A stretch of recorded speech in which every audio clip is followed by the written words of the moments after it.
So what price will you sell your gold or silver at? Maybe you have a price in mind. If it gets to a certain number, then that's the day you'll just click the sell button or ring the dealer, get it listed on the second-hand market. I'm curious, guys, what do you think? Have you got a number? Have you thought about a number?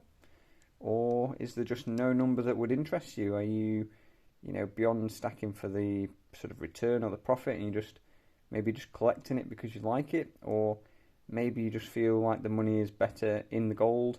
If you were to sell it, what would you spend the money on anyway? Are you going to just buy more gold with it?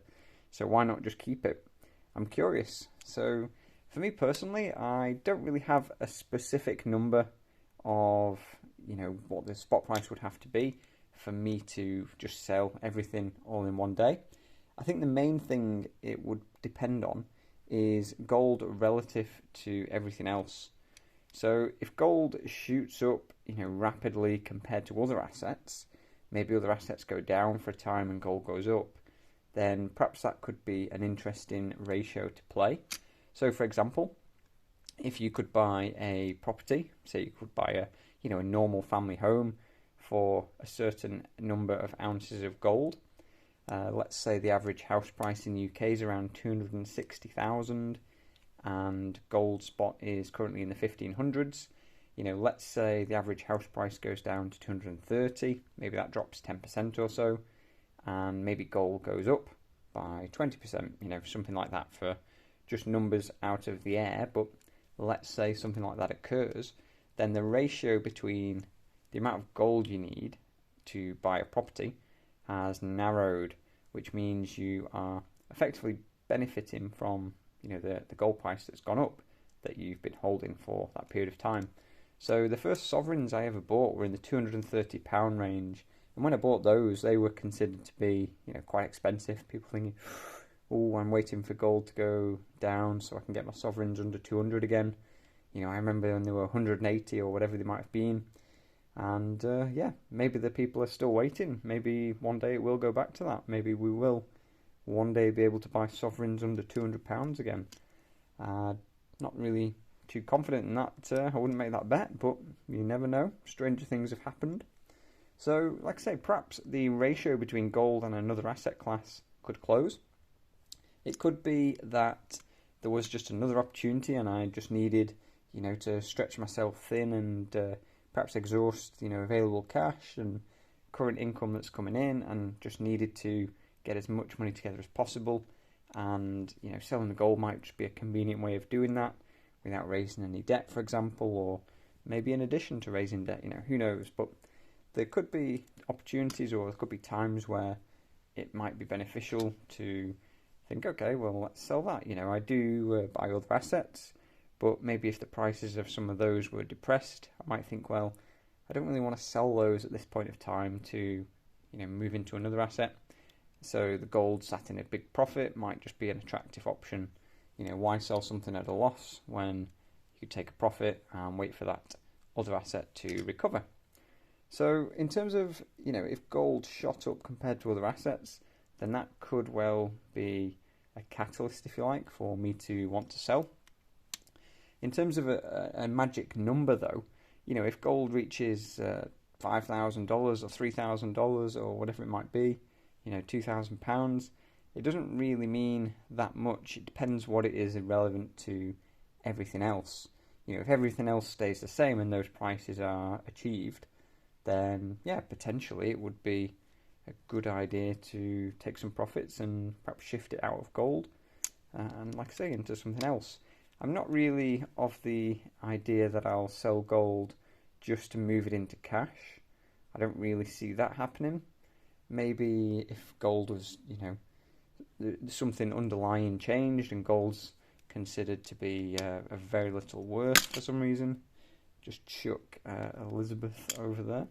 Maybe, if something fundamentally changed and for some reason gold was going to be outlawed or banned or whatever it might be, then maybe I would consider selling and just moving out of gold completely. But I can't really foresee a situation like that occurring. So in the most likely terms, there isn't a sort of magic price, but there could be a circumstance that dictates that I come to sell or something like that. So I'm curious, do you have a price in mind? Are you maybe making a trade on gold? So you have an idea of what price you'd like it to hit, and when it hits that, maybe that will give you a certain amount of capital for something else, or maybe it'll just be a certain percentage return. Maybe that'll, double your money or something like that, and you're going to take that trade. So for me personally, I'm not trading in physical metals. They are just for long-term savings. I do make trades based on the gold price as well. Don't generally tend to do that with a physical metal though. The physical metal is more just to, like I say, buy, accumulate, hold, and just obviously hope for a steady rise in the long term. So in terms of a trade, if I was going into a trade in the markets, for example, in a share in a company or in a commodity, I would have, an entry target, and I would have a exit target, and I'd also have a stop loss. So if the trade didn't go my way, I'd cut my losses short, not to let them run to, astronomical levels. I would take a small loss and move on to the next trade, and just know that the maths is in my favour with my trading plan. So when it comes to gold, like I say, I'm not kind of looking at that. I don't have a stop loss for this physical metal, where if a sovereign goes down to £300, I'm just going to sell it all. I'm just planning to keep accumulating for the longer term. And like I say, there's no sort of price target in mind there.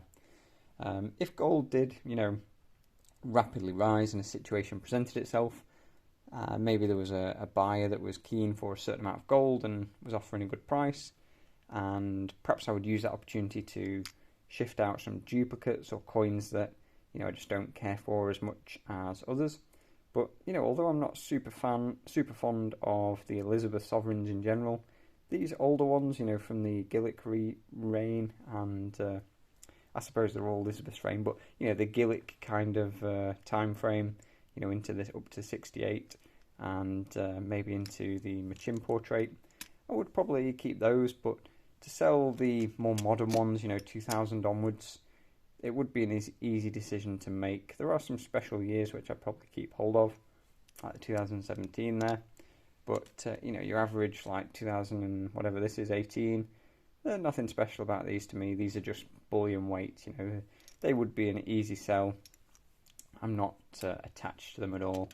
And probably they'd be easy to replace. The older, more fancy Georges, I would rather keep hold of them if I could.